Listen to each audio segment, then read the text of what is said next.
आप सभी का हमारे YouTube चैनल पे बहुत बहुत स्वागत है। आइए सुनते हैं पीपल की कथा। हिंदू धर्म में पीपल वृक्ष का बड़ा ही विशेष महत्व माना गया है। पीपल के वृक्ष में सभी देवताओं का वास माना गया है और खास करके माता लक्ष्मी का। पीपल वृक्ष का जो भी सच्ची श्रद्धा के साथ, खास करके शनिवार के दिन, अमावस्या तिथि के दिन, अगर इन दिनों पीपल वृक्ष का पूजन करते हैं, कथा श्रवण करते हैं, तो इससे सभी देवताओं का आशीर्वाद प्राप्त होता है और खास करके माता लक्ष्मी प्रसन्न होती है। और जब माता लक्ष्मी प्रसन्न होती है, इससे घर की सभी प्रकार के दरिद्रताएं दूर हो जाती है और घर में लक्ष्मी का आगमन होता है और माता घर को धन और धान्य से परिपूर्ण कर देती है। पीपल वृक्ष की बहुत सारी कथा और कहानी प्रचलित है। इसी में आइए आज सुनेंगे पीपल की कथा।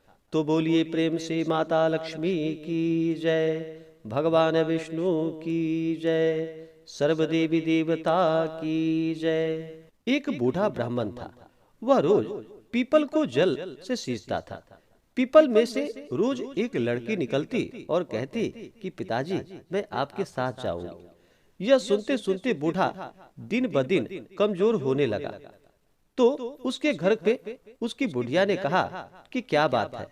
बूढ़ा बोला कि पीपल से एक लड़की निकलती है और रोज कहती है कि वह भी मेरे साथ चलेगी। इस पर बुढ़िया बोली कि कल उसे ले आना। उस बुढ़िया को जहाँ पर 6 लड़कियाँ थी पहले से, वहाँ पर हमारे घर में जो कि एक और लड़की आ जाएगी, उससे कोई दिक्कत नहीं। ऐसा कहकर उसने अपने बूढ़े को कहा और अगले दिन बूढ़ा उस लड़की को अपने घर ले आया। घर लाने के बाद बूढ़ा ब्राह्मण आटा मांगने गया तो उसे पहले की अपेक्षा आज ज्यादा आटा मिला। जब बुढ़िया वह आटा छानने लगी तो लड़की ने कहा कि लाओ माँ, मैं छान देती हूँ। जब वह लड़की आटा छानने बैठी तो परात भर गई। इसके बाद माँ खाना बनाने जाने लगी तो लड़की बोली कि आज मैं रसोई में जाऊंगा। तो बुढ़िया बोली कि नहीं बेटी, तेरा हाथ जल जाएगा। लेकिन लड़की नहीं मानी और वह रसोई में खाना बनाने के लिए गई। तो उसने तरह तरह के 36 प्रकार के व्यंजन बना डाले और सभी ने पेट भरकर खाना खाया। इससे पहले वह आधा पेट और सभी लोग भूखा ही रहते थे ज्यादातर। रात हुई तो बुढ़िया का भाई आया और कहने लगा कि दीदी, मैं तो खाना खाऊंगा।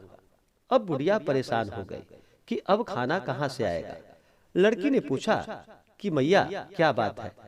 उसने कहा कि तेरा मामा आया है और रोटी खाएगा, लेकिन रोटी तो सबने खा ली, अब उसके लिए मैं कहाँ से रोटी लाऊंगी।